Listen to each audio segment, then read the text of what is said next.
के सरस श्याम भृगुनाथ तुम्हें सत सत प्रणाम। तान पर विभूति का नौ विलास पद तरु पर मुस्काता विलास।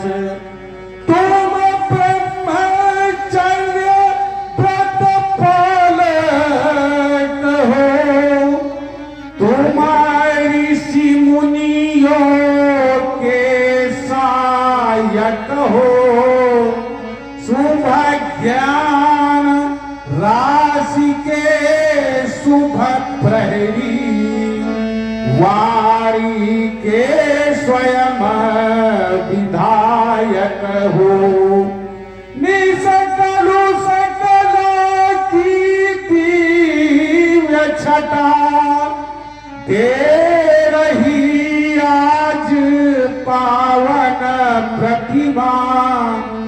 मेरे मानस खट के विचार स्वीकार करो इस स्नेह सुधा।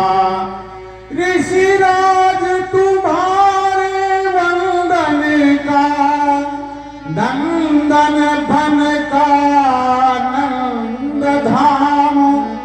कल्पना कुंज के सरस श्याम भृगुनाथ तुम्हें सत सत प्रणाम।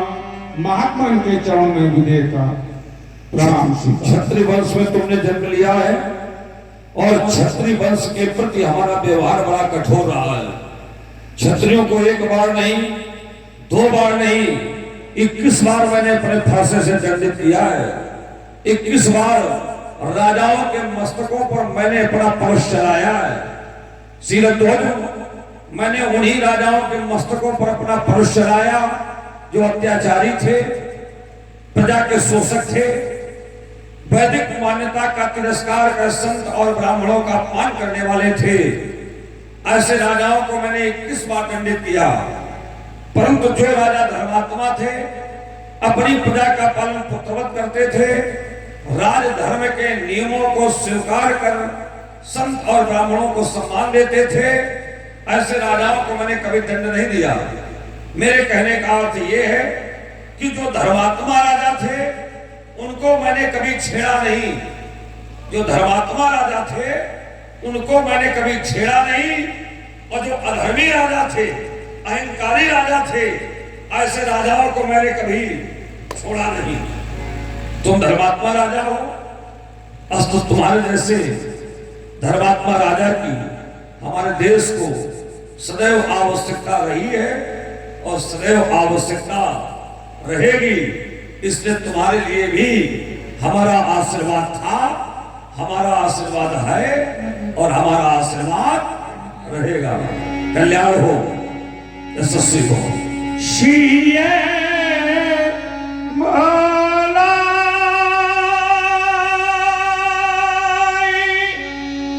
प्रणाम करावा, सिय बलाय प्रणाम करावा।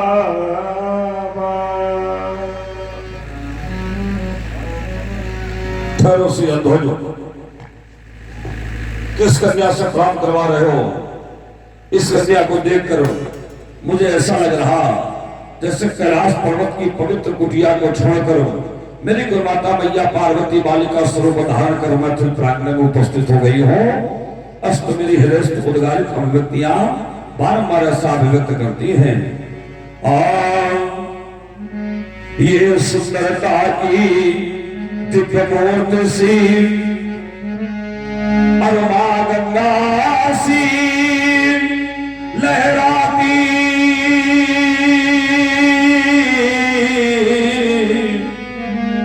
बड़ी आ रही ये कौन पास मां गिरिजा सी हर साथी, इसका धवलित मुखमंडल लखम वो चंद्रकांति शर्माती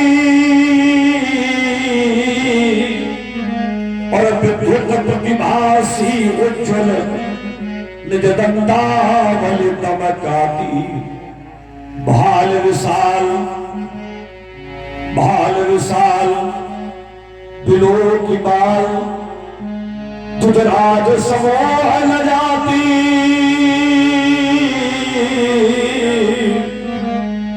वही आ रही कौन पास मां गिरिजासी हर साथी इंद्रधनुष से भौहवक्र इंद्रधनुष से भौहवक्र अरुण झुन पायल छन जाती नारद सारद की बीणा से ज्ञानी बाणी गुल जाती त्रिवेणी सी बेणी इसकी आदरणीय व्यास जी त्रिवेणी प्रयाग में है और उसे त्रिवेणी क्यों कहा जाता है? क्या तात्पर्य है? 3 नदियों के मेले के कारण उसे त्रिवेणी कहा जाता है, लेकिन दिखाई तो आज 2 ही पड़ती है। वैसे तो गंगा यमुना और सरस्वती तीनों के मिलन को ही त्रिवेणी कहा जाता है, लेकिन दिखाई 2 पड़ती है, तीसरी तो नहीं दिखाई पड़ती है। उसी प्रकार से माताएं जब चोटी करती हैं तो प्रारंभ में तो 3 भाग निकाले जाते हैं, लेकिन जब चोटी बनती है तो केवल 2 ही भाग दिखाई पड़ते हैं, तीसरा दिखाई नहीं पड़ता है। इसलिए इसको बेणी कहा जाता है। त्रिवेणी सी बेणी इसकी जो लहरा लहराती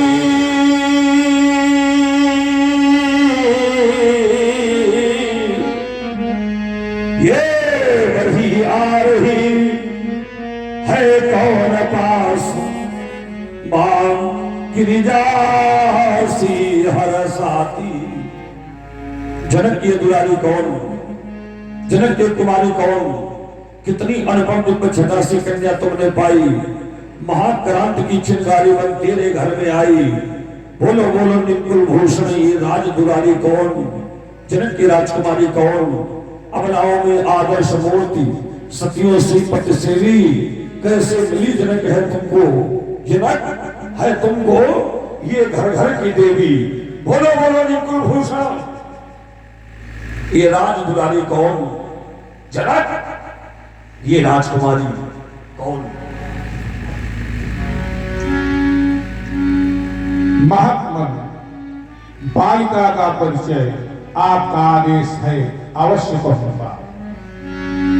के ही भांति कहूं मुख से अपने, मैथिल की करुण कहानी बड़ी, काप उठता जिससे वज्र हृदय, वह सम्मुख आज सुनानी पड़ी।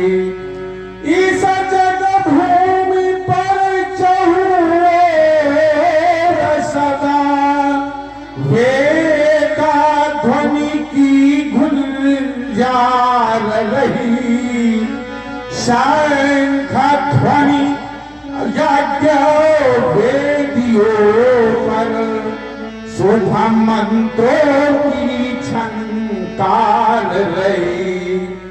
इस पावन मिथिला पूज्य भूमि पर प्राणी सुख चैन मना रहे थे। सुख समय अचानक बदल गया, आपत्ति कठिन घन छा रहे थे। न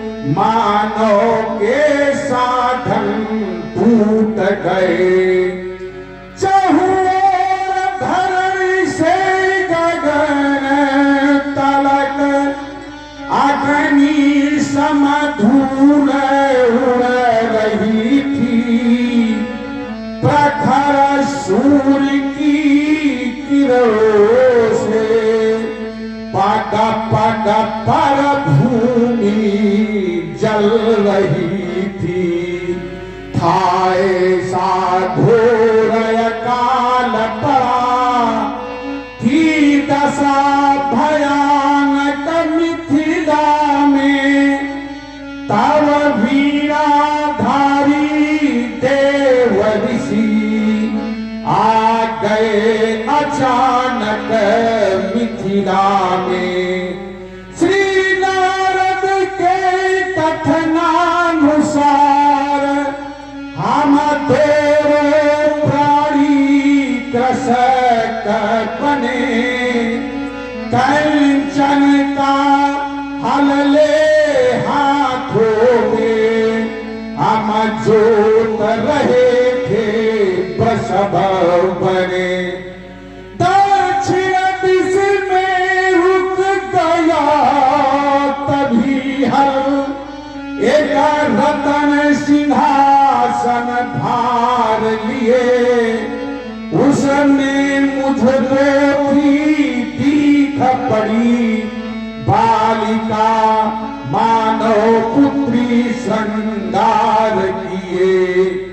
जिस समय देव मूर्ति कन्या लौकिक प्राणी के गोद गई, जग गए भाग्य तब मिथिला के, साथ सुधा समवृष्टि हुई, ये वही लाडली है ईश्वर, जो सन्मुख शोभा पा रही है।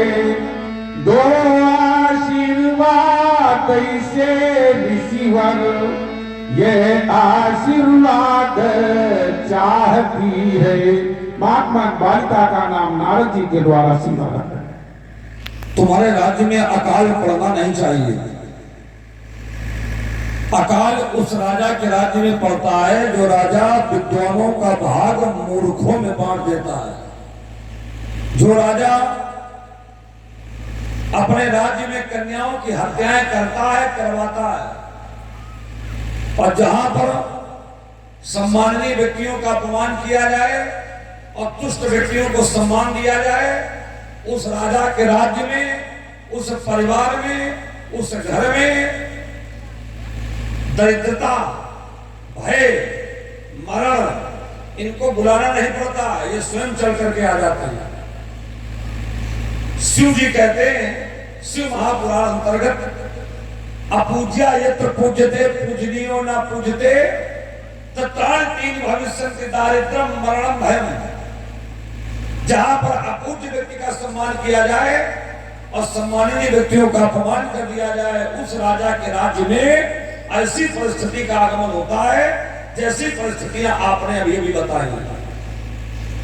और आप धर्मात्मा राजा हैं, तो आपके राज्य में तो ऐसी परिस्थितियों का आगमन होना ही नहीं चाहिए।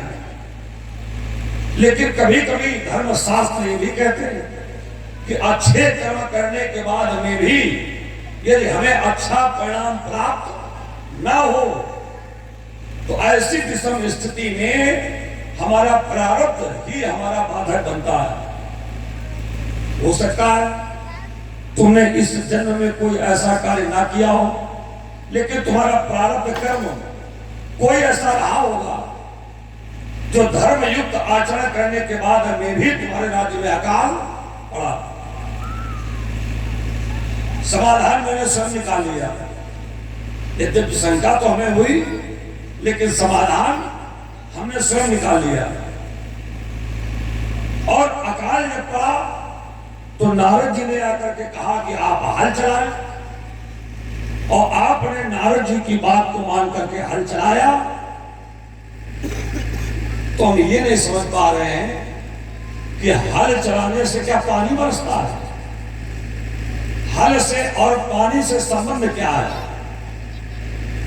जब नारद जी ने आपसे कहा कि आप हल चलाएं, तो आपके मन में जिज्ञासा अवश्य उठी होगी कि महामुनि, क्या हल चलाने से, सोने का हल चलाने से क्या पानी बरस जाता है? जिज्ञासा उठी थी कि नहीं उठी थी आपके मन में?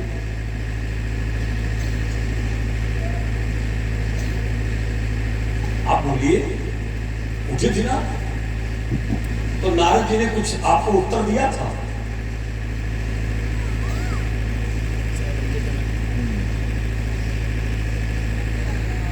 व्यास जी आप बताओ, समाधान आप करो। नारद जी ने जनक से कहा, जब इनके राज्य में अकाल पड़ा हुआ था तो जनक जी से कहा कि आप सोने का हल चलाएं। तो क्या सोने का हल चलाने से पानी बरसता है? सोने के हल से पानी से क्या संबंध है? कोई संबंध है? कोई संबंध नहीं है ना? ये है नहीं है, तो सोने का हल क्यों चलवाया? नारद जी ने ऐसा क्यों आदेशित किया? हाँ, आप व्यास जी हैं, है ना? तो यदि जनक जी समाधान नहीं कर पा रहे तो आप करो। आप ही। अच्छा, क्या हमारे में अंदाजा में अकाल पड़ा था तो हम समाधान करें? बड़ी विचित्र स्थिति है। अरे हमारे महिंद्राचल का अगर कोई ऐसा कोई विषय होता तो उस पर समाधान हम करते। ये तो एक राजा के राज्य का विषय है।